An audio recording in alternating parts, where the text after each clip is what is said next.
السلام علیکم ورحمۃ اللہ وبرکاتہ۔ سچی توبہ۔ ایک دفعہ ایک بزرگ راستے سے گزر رہا تھا۔ دو بچے آپس میں بحث کر رہے تھے۔ ان بچوں نے جیسے ہی بابا جی کو دیکھا تو چپ ہو گئے۔ جیسے ہی بابا جی پاس سے گزرنے لگے تو بچوں نے بابا جی کو روک لیا اور کہا کہ بابا جی، ہم ایک مسئلے کو لے کر بہت زیادہ کب سے بحث کر رہے ہیں، تو کیا آپ اس مسئلے کا ہمیں حل نکال کے دے سکتے ہیں؟ تو بابا جی نے بولا، جی بچہ، ضرور۔ تو بچوں نے اپنا مسئلہ بابا جی کو بتایا، اپنا سوال بابا جی کے سامنے رکھا کہ بابا جی، دو شخص ہیں، ان میں سے جو ایک شخص ہے وہ نیک ہے، اللہ کی رضا کے لیے سارے کام کرتا ہے، عبادت کرتا ہے، 5 وقت کی نماز ادا کرتا ہے، ماشاءاللہ، سبحان اللہ۔ اور جو دوسرا شخص ہے وہ بہت ہی گنہگار ہے، نماز بھی ادا نہیں کرتا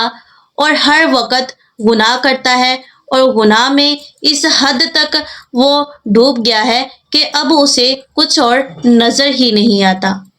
اور اس بابا جی نے بڑے ہی حیران ہو کر ان بچوں کی طرف دیکھا اور سوچ میں پڑ گئے کہ یہ بچے کتنے چھوٹے ہیں اور ان کی سوچ ماشاءاللہ کتنی نیک ہے۔ تو اس بابا جی نے بچوں کو اس بات کا بڑی ہی سمجھداری سے جواب دیا کہ ان بچوں کو سمجھ آ گئی، اچھے کی اور برے کی۔ بابا جی نے بتایا کہ میں کپڑے کا کام کرتا ہوں، کھدی کا کپڑا بناتا ہوں، اور جب کھدی کا کپڑا بناتا ہوں تو اس میں کئی دھاگے ایسے ہوتے ہیں جو کہ ٹوٹ جاتے ہیں، اور مجھے ان دھاگوں کو گانٹھ دینی پڑتی ہے، ٹھیک ہے، گیرا لگانی پڑتی ہے، اور پھر میری خاص نظر ہوتی ہے اس گیرا پر کہ کہیں وہ دھاگا دوبارہ ٹوٹ نہ جائے، ماشاءاللہ۔ تو بچے سمجھ گئے کہ جو اللہ کے خاص بندے ہوتے ہیں ان پر تو ہمارے رب کی خاص نظر ہوتی ہی ہے، ماشاءاللہ، لیکن جو اللہ کے نافرمان بندے ہوتے ہیں اور جب وہ شیطان کے بہکاوے میں ہوتے ہیں اور پھر شیطان کے راستے پر چلنا چھوڑ دیتے ہیں، اللہ کی رضا کے لیے عبادت کرنے لگ جاتے ہیں، اچھائی کے راستے پر آ جاتے ہیں، نیکی کرنے لگ جاتے ہیں،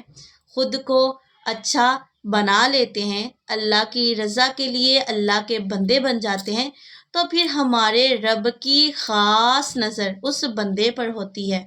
جس نے شیطان کا راستہ چھوڑ کر نیکی کا راستہ اختیار کیا، وہ اللہ کے خاص بندوں میں شامل ہو جاتا ہے، ماشاءاللہ، سبحان اللہ، جزاک اللہ۔